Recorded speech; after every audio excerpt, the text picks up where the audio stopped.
দীর্ঘ 15 দিন পরে আপনাদের মাঝে আবারও চলে আসলাম। তো আসলে কী কারণে 15 দিন অফলাইনে ছিলাম বা কোনো ভিডিও আপলোড দিতে পারি নাই, কী সমস্যা ছিল, সব কিছু আজকে ভিডিওতে তুলে ধরবো। আসসালামু আলাইকুম এভরিওয়ান, কেউ আছে সবাই? আশা করি সবাই ভালো আছেন, আপনাদের দোয়া ভালো আছে, আলহামদুলিল্লাহ আমিও অনেক ভালো আছি। আসলে একটু অবাক হচ্ছেন কারণ পিসের ডিসপ্লে দেখে। তো আজকে ভিডিওটা একটু লং হয়ে যায়, প্লিজ সবাই ধৈর্য সহকারে একটু দেখবেন। তো ফার্স্ট অফ অল কথা হচ্ছে কেন অফলাইনে ছিলাম, দ্বিতীয় কথা হচ্ছে কেন ভিডিও দেওয়া হয় নাই, আর কি সমস্যা ছিল, কি কারণে, এভরিথিং সব কিছু তুলে ধরবো। তো ফার্স্ট অফ অল কথা হচ্ছে এই পিসের ব্যাকগ্রাউন্ডটা নিয়ে। তো আসলে ব্যাকগ্রাউন্ডটা করার ইচ্ছা অনেক আগে থেকে ছিল, কোনো অবস্থান তৈরি হয় নাই, তাই কোনো ব্যাকগ্রাউন্ডটা তৈরি করতে পারিনি। হয়তো আপাতত জন্য এটা করা হয়েছে। সেকেন্ড স্টেপ হচ্ছে ভিডিও কেন দেওয়া হয় নাই। এক নম্বর কথা হচ্ছে ফ্যামিলিগতভাবে আম্মা অসুস্থ ছিল, এখনও অসুস্থ, আজকে প্রায় 17-18 দিন অসুস্থ ছিল, প্রচুর অসুস্থ ছিল, তাই অনলাইনে আসতে পারিনি। তার মধ্যে ভাই নামে একটা বন্ধুর 5 বছরের রিলেশান ভেঙে যায়, সেটার কারণে আমি ভিতরগতভাবে খুবই দুঃখিত। আমি সেটা কখনো প্রকাশ করতে পারলাম। তার হিস্টোরি যদি আমি বলতে থাকি আমার রাত ফায়ার হয়ে যাবে, কিন্তু হিস্টোরি শেষ হবে না। তো আমাদের এমন গভীর সম্পর্ক, এমন গভীর রিলেশনের মধ্যে যে কখনো ভেঙে যাবে আমি কখনো কল্পনা করতে পারিনি। তো আসলে ওই দিকে যাচ্ছি না। তো এই কারণে অনেক মুড অফের মধ্যে ছিলাম। যেমন বার্থডে গেছে, আমার বার্থডে 7 তারিখে গেছে। তো সেখানে আমি মুড অফ ছিলাম, কোনো মন মানসিকতা ভালো কোনো মন মানসিকতা ছিলই না আমার, একবারে স্যাড মোমেন্ট ছিল। তো ওইদিকেও তেমন বেশি ভিডিও দিতে পারি না। বার্থডেতে 2-1টা ভিডিও দেওয়া হয়েছে। ফিউচারে কিছু করার স্বপ্ন দেখতেছি বা চিন্তা ভাবনা করতেছি, এই কারণে আসতে একটু সময় নিয়েছিলাম আপনাদের কাছ থেকে। তো এখন থেকে ইনশাল্লাহ চেষ্টা করব কন্টিনিউ ভিডিও দেওয়ার জন্য। তবে আরেকটা কথা, বিশেষ একটা কথা বলে নিচ্ছি, আমার যে 2টা চ্যানেল ছিল এবং একটা মেন চ্যানেলে আমার এভরিথিং মোটামুটি অনেক ধরনের ভিডিও দেওয়া হইতো। এখন তো ক্যাটাগরি চেঞ্জ হয়ে গেছে। আমার যে এসআর ইখতিয়ার যে চ্যানেল এবং ফেসটা ছিল সেটার নাম চেঞ্জ করা হয়েছে, এখন ব্লগার ইখতিয়ার দেওয়া হয়েছে। এখন এটাতে এভরিথিং A to Z সকল ব্লগ দেওয়া হবে। A to Z যত ব্লগ তৈরি হবে দেন পেজে হচ্ছে চ্যানেলে 2টাতে দেওয়া হবে। তো আর হচ্ছে আইএমইকতে যেটা, ওইটা মোটিভেশনাল চ্যানেল, ওইটা মোটিভেশনাল থাকবে। মোটিভেশনাল টাইপের যতটি ভিডিও আছে সবগুলো তুলে ধরার চেষ্টা করব। আর হচ্ছে আরেকটা হচ্ছে ইটস ইখতিয়ার, এটা হচ্ছে নতুন অ্যাকাউন্ট। এটাতে আমি চেষ্টা করবো ফানি ভিডিও দেওয়ার জন্য। এটাতে আমি চেষ্টা করবো একটু সবসময় কন্টিনিউ ফানি ভিডিও দেওয়ার জন্য। আরেকটা কথা হচ্ছে দীর্ঘ 3 মাস ধরে আমি অনেকের সাথে কন্ট্যাক্ট করছি, আজকে প্রায় ভিডিও করতেছি 1 বছর। 1 বছরের মধ্যে 3 মাসে অফলাইনে ছিলাম, একবার A to Z অফলাইনে, আজকে আবার 15 দিন। তো আমি 3 মাস ট্রাই করছি যে আসলে আমার চিন্তাভাবনা ছিল, আমার মাইন্ড সেট আপ ছিল যে ফিউচারে কন্টেন্ট ক্রিয়েটর হওয়ার চিন্তাভাবনা ছিল।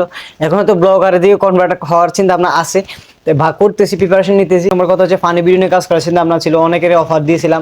3 মাস ধরে বলতেছি, প্রায় মানুষের সাথে শেয়ার করছি, কন্ট্যাক্ট করছি যে আসলে কাজ করার জন্য। ভাইয়া বলছে আসলে কেউ এরকমভাবে মূল্যায়ন করে না, গুরুত্ব দেয় না। তো আমি আসলে আমার মতোই ছিলাম, আসলে কেউ যদি না করে তাকে এত জোর করা পসিবল না। তো আমি ওর দিকে যাইতে পারি নাই, আমি আর ফানি ভিডিও নিয়ে কাজ করার চিন্তা ভাবনা। আসলে একা ফানি ভিডিও কখনো হয় না, ফানি ভিডিও কখনো একা করা পসিবল হয় না, কয়েকজন ক্যারেক্টার লাগে, কয়েকজন প্লেয়ার লাগে। তো আসলে একা পসিবল ছিল না।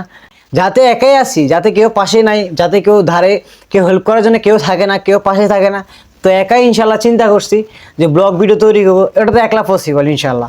তো অবশ্যই আপনার পাশে থাকবেন, এটা আশা করা যায় আপনাদের থেকে। যেমন আমাদের ব্লগার ইখতিয়ার যে চ্যানেলটা আছে, ওটা আমি চেষ্টা করব গ্রামের ঐতিহাসিক কিছু তুলে ধরার জন্য, দেন থানার কিছু ঐতিহাসিক বা জেলার কিছু ঐতিহাসিক বা দেশের কিছু ঐতিহাসিক তুলে ধরার জন্য কন্টিনিউ চেষ্টা করব, ভালো কিছু তুলে ধরার জন্য চেষ্টা করব। এবং কি যেটা তুলে ধরবো ওইটা বিশ্লেষণ একবার আপনাদেরকে বুঝিয়ে দেবো ইনশাল্লাহ। তো আপনারা অবশ্যই আমাদের পাশে থাকবেন। আর যে আইএম ইখতিয়ার যে চ্যানেলটা আছে ওইটাতে অল টাইমে মোটিভেশনাল ভিডিও থাকবে, আপডেট যে ভিডিও সবগুলোই থাকবে। তো এই ইখতিয়ার যে চ্যানেলটা আছে এতে অল টাইমে ফানি ভিডিও থাকবে, আপডেট যে কোনো ভিডিও ট্রেন্ডিংয়ে যেটা চলে ওইটা নিয়ে ভিডিও করবো ইনশাল্লাহ। আর এই সেট আপের মূল কারণে হচ্ছে ইনস্ট্যান্ট যদি কোনো ভিডিও তৈরি করা লাগে বা ইনস্ট্যান্ট দেখা গেছে কোনো প্লেস থাকে না, যেমন আউটলেটে কোনো প্লেস থাকে না বা নয়েজ থাকে, ভিডিও করতে ডিস্টার্ব হয়, এই কারণে আসলে ভিডিও করতে চাই না আউটলেটে, বা একটু সমস্যা হয়, সমস্যা তৈরি হয়, এই কারণে আসলে ইনডোরে আসা। তো আসলে ইনডোরে আসে মোটামুটি ভালো একটা ফিল পাইতেছি, আসলে ডেকোরেশনটা তৈরি হয়েছে। আর কিছু লাগাইছি সেটা দেওয়া হয় নাই।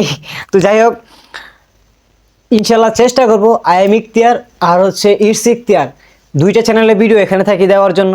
এখান থেকে যতটুকু সাধ্য আমার, যতটুকু চেষ্টা আপনাদের জন্য করব ইনশাল্লাহ। অবশ্যই আপনার পাশে থাকবেন। তো আমি এগুলো তৈরি করা হয়েছে, আপনাদের শর্ট ভিডিওতে দেখছিলেন, এগুলো তৈরি করা হয়েছে। তো আসলে এটা করার রিজন অনেক আগে থেকে ছিল, তো আসলে সিচুয়েশনের কারণে তৈরি হয় নাই। দেন আপনার চ্যানেলের নাম চেঞ্জ হয়েছে অনেকবার, আবার প্রোফাইলের নাম চেঞ্জ হয়েছে, দেন অনেক কিছুই চেঞ্জ হয়েছে, পরিবর্তন হয়েছে। তবে আরেকটা কথা বিশেষভাবে বলে নিচ্ছি, আমার যেই চ্যানেলটি আছে এবং যে প্রোফাইলটা আছে এবং যে ছবিটা আছে আমার ব্যাকগ্রাউন্ডে এবং প্রোফাইলে, এই প্রোফাইল এই নাম কখনো আর চেঞ্জ হবে না ইনশাল্লাহ। যতদিন বাইসে আছি বা যতদিন অ্যাকাউন্ট আছে অল টাইমে এই প্রোফাইলে থাকবে, এটা চেঞ্জ হবে না। তার একটা কথা বলে নিচ্ছি, আমার ভিডিও ধরন যে ধরনের ভিডিও হবে আমি সেই ধরনের ভিডিওতে চ্যানেলের মধ্যে আপলোড দেওয়ার চেষ্টা করব। বিশেষ করে তা আমার পেজের মধ্যে আর হচ্ছে চ্যানেলের মধ্যে অবশ্যই কন্টিনিউ ভিডিও দেওয়ার চেষ্টা করব। তবে একটা কথা, আমার প্রোফাইলের মধ্যে আমি কোনো ব্লগ বা কোনো ক্যাটাগরি বা অন্য কোনো চ্যানেলের ভিডিও আমি কখনো প্রোফাইলে আপলোড দিব না। শেষ, যদি কোনো ইমার্জেন্সি ভিডিও হয় বা কোনো পাবলিকলি দ্রুত শো করার চিন্তা ভাবনা থাকে যে একটা ভিডিও দরকার, এটা পাবলিক দেখা দরকার, তখন যাই দেন আপনাদেরকে প্রোফাইলে আপলোড দেওয়ার চিন্তা ভাবনা করবো। নয়তো অবশ্যই A to Z যত ধরনের ভিডিও হবে সব ফেজে এবং চ্যানেলে আপলোড দেওয়া হবে। প্রোফাইলে এখন আর কোনো ভিডিও আপলোড দেওয়া হবে না, শুধুমাত্র রিলস আর হচ্ছে হিস্টোরি আর হচ্ছে ইনস্টাগ্রামে রিলস, এই তিনখানে আপলোড দেওয়া হবে। শর্ট ভিডিও আর লং ভিডিও শুধু চ্যানেলে আর পেজে চলে যাবে। প্রোফাইলে শুধুমাত্র রিলস মানে শর্টস যেই ভিডিওগুলো আছে ওগুলো দেওয়ার চেষ্টা করব। তো ইনশাআল্লাহ ব্লগে এবং কি বিভিন্ন ধরনের ভিডিওর মধ্যে বিভিন্ন কিছু তুলে ধরার চেষ্টা করবো। এখন হয়তো এক ভিডিওতে সব কিছু বলা পসিবল না, অনেক ভিডিও লং হয়ে যাবে। তো আজকের মতো বিদায় নিচ্ছি। আর যারা যারা আমার চ্যানেল এবং পেজে নতুন দর্শক হয়ে আছেন অবশ্যই চ্যানেলটিকে সাবস্ক্রাইব করে দেবেন, পেজটিকে ফলো দিয়ে রাখবেন। দেখা হচ্ছে নতুন কোনো ভিডিওতে, ততক্ষণ ভালো থাকবেন, সুস্থ থাকবেন।